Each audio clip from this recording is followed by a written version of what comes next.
Today, they put an 18-year-old in the ground. Football player, straight A mama's boy. His whole life still in front of him. And as they lower that casket in Ocean Springs, Mississippi, his own mother still doesn't know how her son died. Think about that. 2 weeks. A body pulled from the ocean. A funeral being planned. And not one person can look Christine Wonsley in the eye and tell her what happened to Nolan out on that island. So while the world says its goodbyes today, his family, they're not saying goodbye. They're saying, we want answers. And they ain't leaving until they get 'em. His name was Nolan Xavier Wells. And this right here is a story that don't add up. Not yet. So let me take you back. Way back. Before the island. Before the water. Before a mother had to learn what it feels like to bury her own child. If you are staying with us, take a second right now and hit subscribe so you don't miss where this goes next. And while you are here, tell us on the comment where in the world you are watching from. It matters to us to know how far this story have reached. And we read every single one. Ocean Springs, Mississippi. A quiet little town sitting right there on the Gulf Coast. The kind of place where everybody knows everybody. And if your name is on the back of a football jersey on a Friday night, folks know exactly who you are. And in Ocean Springs, folks knew Nolan Wells. He was a standout, a real one. Out there on that field, he made a name for himself. The kind of player his coaches remembered, the kind of teammate the other boys looked up to. Middle school, high school, all the way up to college ball. Football wasn't just something Nolan did, it was who he was. That boy had a future. You could see it. But let me tell you something. The field was only half of it. Because off the field, Nolan was what his own people called a mama's boy. And around here, that ain't an insult. That's a badge of honor. That's a boy who loved his mother. A boy raised right in a house full of faith, full of love, full of rules that were meant to keep him safe. And there was one rule in that house that mattered more than all the rest. His father, Elmore Wonsley, drilled it into him from the time he was little. If you go with a group, you stay with the group. Don't wander, don't split off. Don't get caught out there by yourself. The way Elmore put it, and I want you to hear these words, because they're going to matter later. If you go with 5, you come back with 5. Do not separate from the group, because I always said, safety is in numbers. Safety is in numbers. Nolan heard that his whole life. It wasn't a suggestion. It was law in that household. You leave together, you come home together. Every time. No exceptions. Now here's a woman you need to know, because she's the heart of this whole thing. Christine Wonsley, Nolan's mother. And here's the part that'll get you. Christine is a healthcare provider. A woman who, in her own words, talks about grief for a living. She counsels people. She sits with folks on the worst days of their lives and helps them carry the weight. She had already lost her own mother a few years back. She knew grief. She thought she understood it. She had no idea. Because nothing, no training, no faith, no years of walking other people through their pain, nothing prepares a mother for this. And she said it herself. She said this loss hits different. Said it's like an elephant just sitting on her chest. Said 1 second she's okay, laughing about a memory, listening to a story about her boy. And the very next minute she's falling apart. Can't breathe, can't stand. That's a mother. That's real. This loss, this grief, this pain, it's different. It's insurmountable. And I know if Nolan was here, he'd be like, Mom, just keep talking to the people, keep telling my story, keep telling your story. So now you know who Nolan was. A gifted athlete, a loved son, a boy raised on one simple rule. Stay with your people. Come home with your people. Which is exactly why what happened next don't make no sense. Because on the 4th of July, Nolan Wells went out to an island with a group of friends. And somehow, some way, That boy ended up out there, alone. Anyways, let me tell you how the 4th of July, a holiday, a cookout kind of day, music, laughter, folks off work, young people looking to make a memory, and that's exactly what Nolan and his friends set out to do.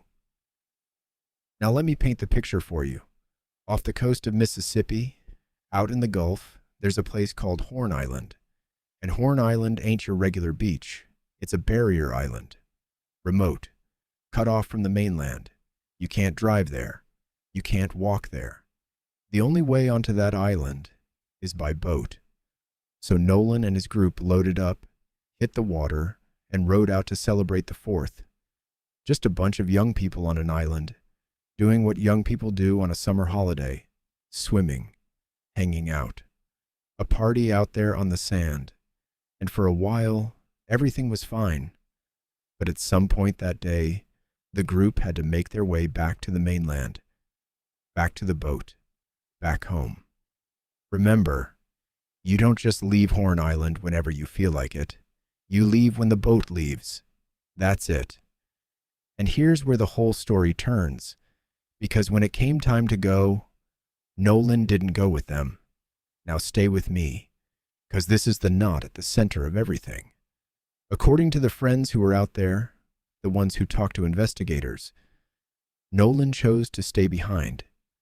They say he decided to remain on the island, and that he was planning to ride back to the mainland later with a different group of people.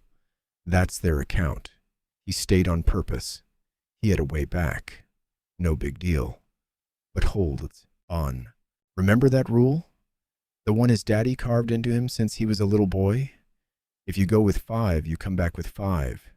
Do not separate from the group. Safety is in numbers. This is the same boy. Raised on that. Lived by that.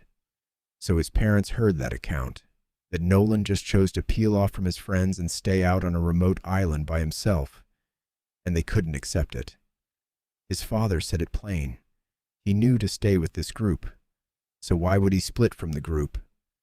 I don't know. His mother felt the same way. She said she just can't fathom why he would. Can't picture it. It's not the son she raised. Make it make sense. Either way, however it happened, the sun went down on the 4th of July and the boat came back to the mainland, one person short. Nolan Wells was not on it, and that night he was reported missing. Now think about where he is. A barrier island in the dark, surrounded by water on every side, no way off except a boat, and nobody's sure exactly where he is or who he's with, or if he's with anybody at all. The clock started ticking, and for 2 days, there was nothing but that clock. 2 days. That's how long the search stretched on. 2 days of not knowing. 2 days of a family praying to a God they'd have to lean on harder than they ever had in their lives. 2 days of hoping that somehow, some way, that boy was going to turn up okay. He didn't. On July the 6th, 2 days after he went missing, searchers found a body in the water, off the northwest end of Horn Island, the far side, the remote side, and it was him. It was Nolan. Now here's a detail that tells you everything about how hard those 2 days in the water had been. They couldn't identify him the normal way. They had to confirm it was Nolan using dental records. Let that sit for a second. A mother had to have her 18-year-old son identified by his teeth. That's what the ocean does. That's the reality this family got handed. So the question everybody wanted answered, what happened? How did he die? And here's where it gets frustrating. Because the honest answer, even now, is nobody officially knows. Authorities said early on they believe Nolan may have drowned. May have. That was the working theory. A young man out in the water off a barrier island. Drowning is the first thing anybody's mind goes to. And it might be exactly what happened. But, and this is important, they were careful. They said it themselves. An official cause of death had not been determined. Not confirmed, not final. The medical examiner still had work to do. Toxicology tests still had to come back before any autopsy report could even be finished. So you've got a body pulled from the water, a suspected drowning, and a whole lot of blank spaces where the answers are supposed to be. The sheriff running this whole thing is a man named John Ledbetter, Jackson County. And Ledbetter, to his credit, he didn't come out swinging with conclusions. He kept it measured. He said his people were carefully piecing together what happened. Said he didn't want to put anybody on a timetable, didn't want to rush it. In his words, I do think it's important to be diligent in gathering all the facts. That's what the family deserves. That's what the family deserves. And on that one thing, everybody agreed. The sheriff, the family, all of them. They all said they wanted the same thing, the truth. But wanting the same thing and trusting how you get there, those are two very different things.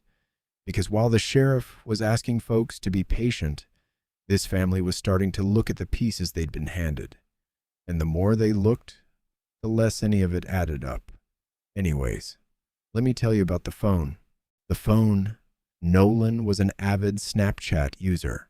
That boy lived on it. Posting, snapping, always connected. That's the generation. So when his parents finally got his phone back, they went looking through those last hours. And what they found was nothing. No posts, no messages. Silence for about the last 24 hours before they got their hands on it. For a kid always on Snapchat. His people said that don't sound right, and they started to wonder, were those messages erased before we ever got this phone? There was more. His mother said the phone's location history didn't match up with what some of his friends were saying they saw on Snapchat. 2 different pictures of the same night. Make it make sense. But hold on, because there's another side. One of Nolan's friends, a young man named Tresestin Shepard, stepped up and told it different. He said Nolan left his phone on the boat while everybody was swimming so it wouldn't get wet. Simple as that. And he pushed back on all the suspicion. In his words, all our friends are out there. Who are we communicating with? And we're in salt water. We're not in fresh water. His point? Everybody left their phones behind. That's just what you do. So which is it? A boy who set his phone down like everybody else? Or a phone that went quiet for a reason? I said what I said. You decide. Either way, the family wanted the truth pulled off that device. So they agreed to a joint inspection, experts for the family and the district attorney going through it together. And Crump made one thing clear.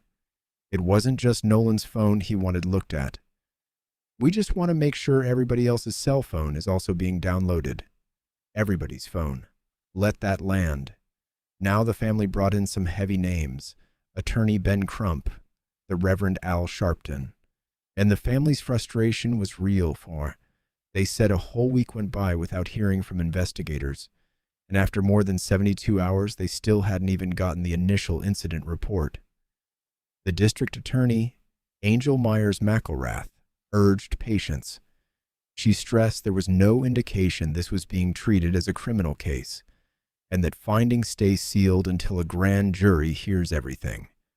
And a grand jury is coming, But Crump was careful to say that's just process, not proof of a crime. He put the family's whole stance in one line. Our lived experiences tell us that we must question everything, everybody's role, law enforcement's role. That is the lived experience as Black people in America. Question everything. That's where this family stands. And so we come back to where we started. The funeral. The community rallied around this family in a way you don't always see. Tyler Perry stepped in and paid for the funeral. Colin Kaepernick covered the cost of the independent autopsy. And the Reverend Al Sharpton agreed to speak, while Crump promised what the family called a call to justice. But through all of it, Christine kept coming back to one thing, her son's voice. She said if Nolan was here, he'd tell her, Mom, just keep talking to the people. Keep telling my story. So that became her mission, keep telling his story. And here's the hard truth she carried into that church. Her son is being laid to rest, without the answers she's been demanding since the day they pulled him from that water.